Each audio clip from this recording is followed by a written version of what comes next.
So here's what we got then.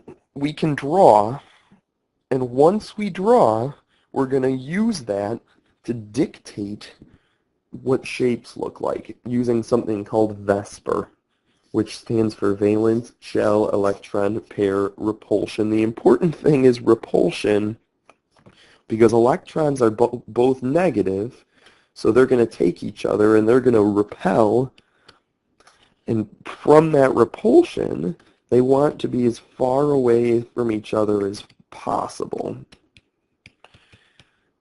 So that's the reason these things form the shapes and the angles that they do, is because they want to be as far away from each other as possible.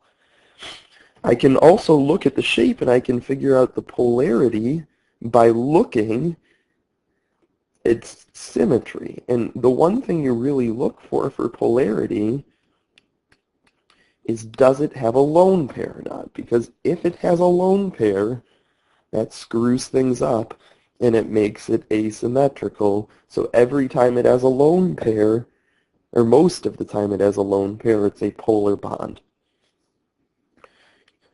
You're also going to look at hybridization for each shape, and hybridization talks about sort of a mixing of orbitals, and which orbitals have to be mixed in order to make certain bonds. And you just sort of work your way in order. Remember, we start with one S, then we had 3 P's, then 5 D's, and so on and so on. And I just work my way from lowest energy S orbitals to higher energy. So if it had 2 bonds, 2 groups, it would be 1 S and 1 P. We would call that SP hybridized. If it had 9 groups, I would need 1 S, 3 P's, and 4 D's. That would be SP3D4. And I'll show you that for each one. Now, here's my suggestion. I'm going to go through every shape, and I'm not going to really talk about the Lewis structures, but I will form them. So my suggestion is you pause the video and draw, and make sure you can do that correctly. And then you can sort of zoom forward to where it's already drawn. Make sure you don't go too far because I'm going to explain things on this on that, but sort of work, and once it's drawn, then sort of listen to the explanation of why these things are forming the shape. But really understand the shape.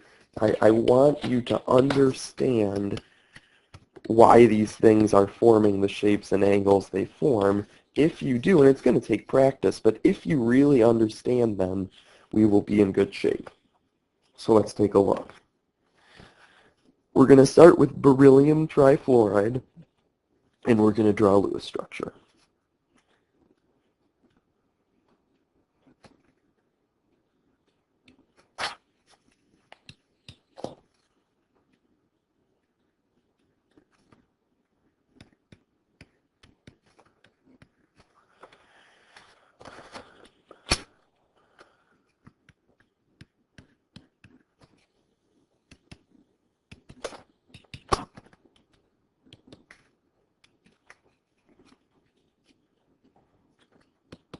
We'll let that be my symbol for when I'm done, and if you're fast forwarding, you're not looking at it to draw, you're going to look for that.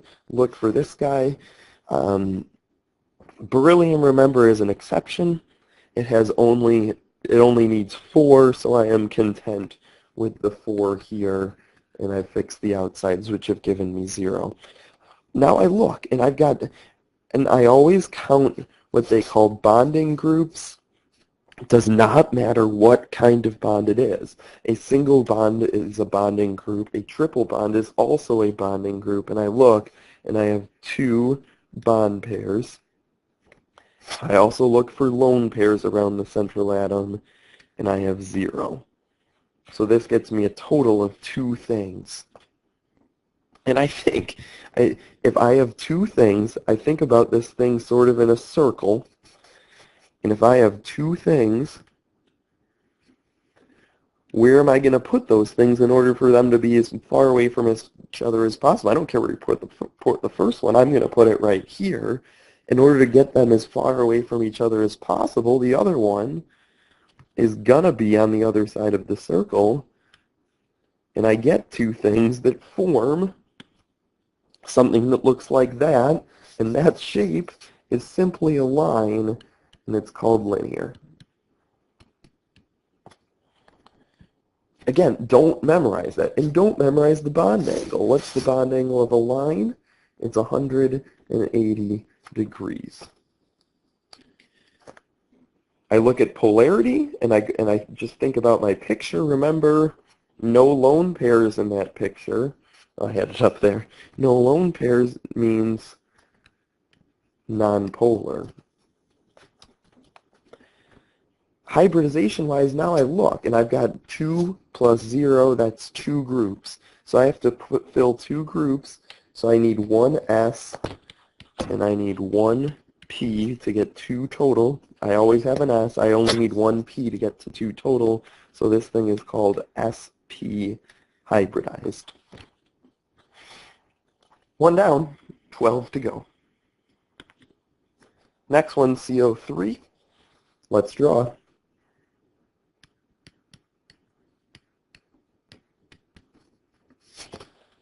Oops, that should be 2 minus. Don't go too far.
Okay, I got my shape drawn. Again, I'm going to take a look at it. I've got 1, 2, 3 bonding groups and no lone pairs. So this is a different shape because I have a different number of bonding groups. And I think about it. Again, I'm going to think a circle, and I want 3 things as far away from each other as possible. If I put 1 there, the other 2 are going to get as far away from each other as possible, and they'll sort of go here, and what that forms is a triangle.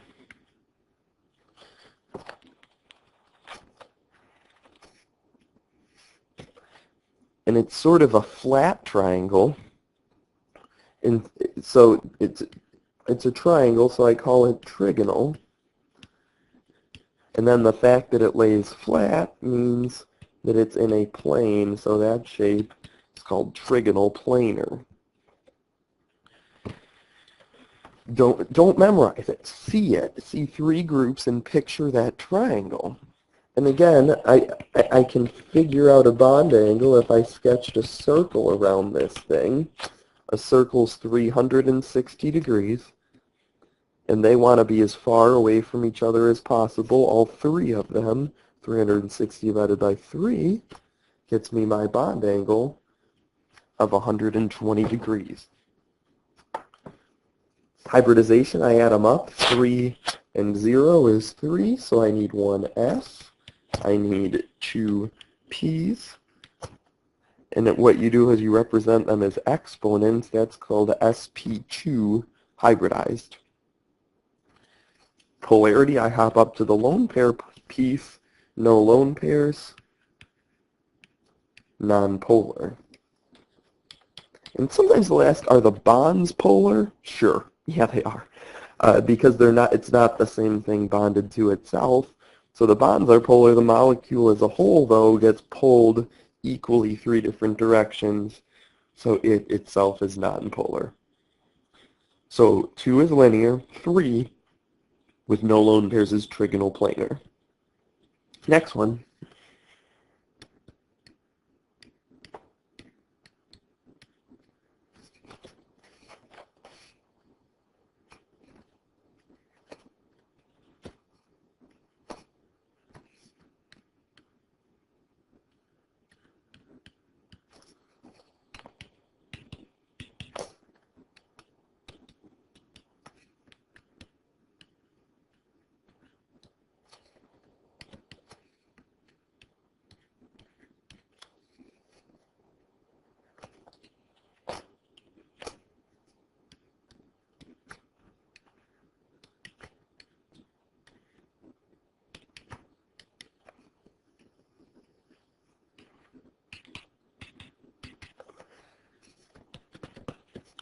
Okay, so this is a nice, unique one where I have both a lone pair, and I gave sulfur its lone pair. That gave me 6. So I also needed to double bond and show resonance. I look here, I've got 2 bond pairs, 1 lone pair. Again, that's a total of 3 groups, so it's going to, and this is big. This is really big. The fact that it's a total of 3 groups tells me that it's based on my 3 shape. So what I do is I picture my 3 shape, and I have a triangle shape like that, and now all I'm going to do is take one of those things and replace it with a lone pair. And that thing looks something like that. This is where my 3rd bond was. Now it's a lone pair. And so nothing changed, 3 shape, but I've taken when I put a lone pair, the shape that it is now is called bent. The other rule for lone pairs is that I think of lone pairs as sort of the smelly kid in the class. Yeah, you want to be as far away from each other as that smelly kid in the class as possible. He takes up a lot of space. So these things, to be as far away from the lone pair as possible, pinch in a little bit. Lone pairs always make the angle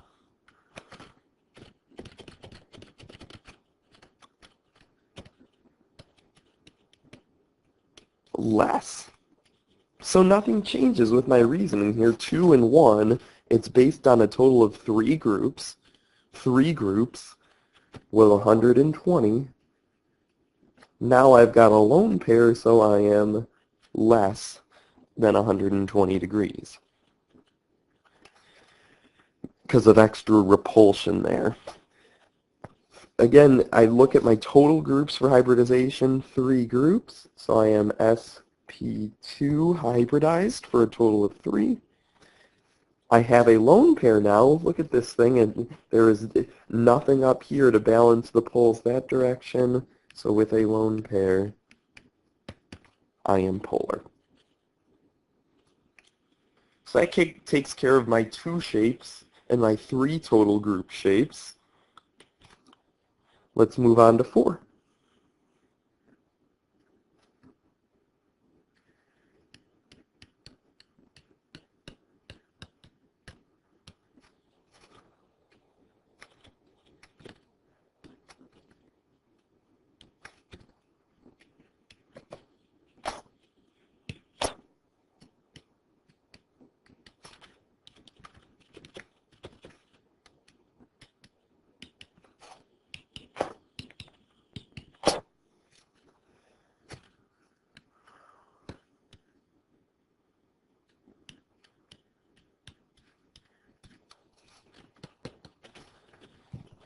Okay, and I've been harping on you the entire time here to memorize things. I look here, 4 bond pairs, no lone pairs. And you'd think that maybe that thing would be really nice, and it would form a square to get one in each direction. So that would just be a square. It doesn't. It does not. And really, once I get to 4, I've been harping on you not to memorize. This is the only one I memorize because it goes into 3 dimensions, and it looks something like that, where I sort of have a base of 3 and one sticking up, and they are all sort of in 3 dimensions. That shape is really the only one I memorize at all, and it's called tetrahedral. The bond angle is also the only one I memorize, and it's 109.5 degrees. It's just the way it works out mathematically. I'm still not memorizing hybridization or polarity. 4 plus 0 is 4 total groups.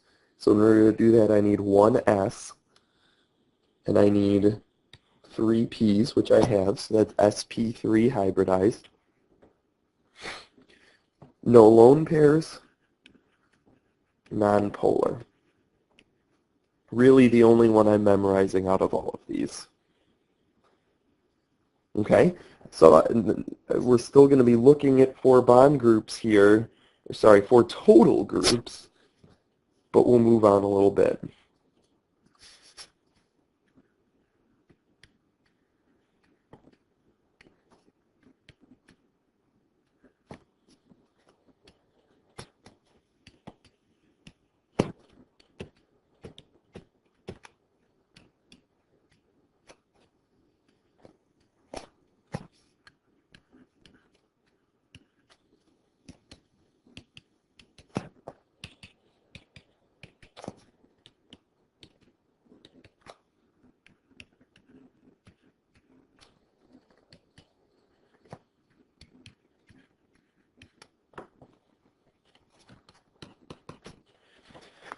Okie doke. Here we're working with 1, 2, 3 bond pairs and 1 lone pair. And you can see how important, again, it is to draw these correctly, because if I make a mistake drawing, I'm going to get the wrong shape and the wrong angle, because they're all dependent on how many bond pairs and how many lone pairs they have. So again, I'm going to think here, and I'm going to think that that thing was based on my tetrahedron,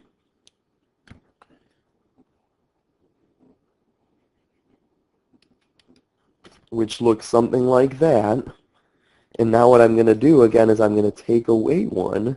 So let's say I only have the ones at the base now, and it's going to look something like that, which is a much better picture than I just drew. So I took away the one going up, and I replaced it with a lone pair. So instead of a tetrahedron, now I'm working with this thing that has the base at the top, and the other 3 going down with a triangle at the bottom. So I get a triangle. I'm writing trigonal. This time it's not flat, though, so I'm calling it trigonopyramidal. It forms a triangular pyramid with the N being at the top, and the BRs being at the base. Bond angle-wise, I think I'm in pretty good shape. 3 and 1, it's based off 4 groups. 4 groups is 109.5. And I have a lone pair for extra repulsion, so it's less. Hybridization, 3 and 1 is 4 total. That's sp3 hybridized. Again, you can see that lone pair pushing things, making it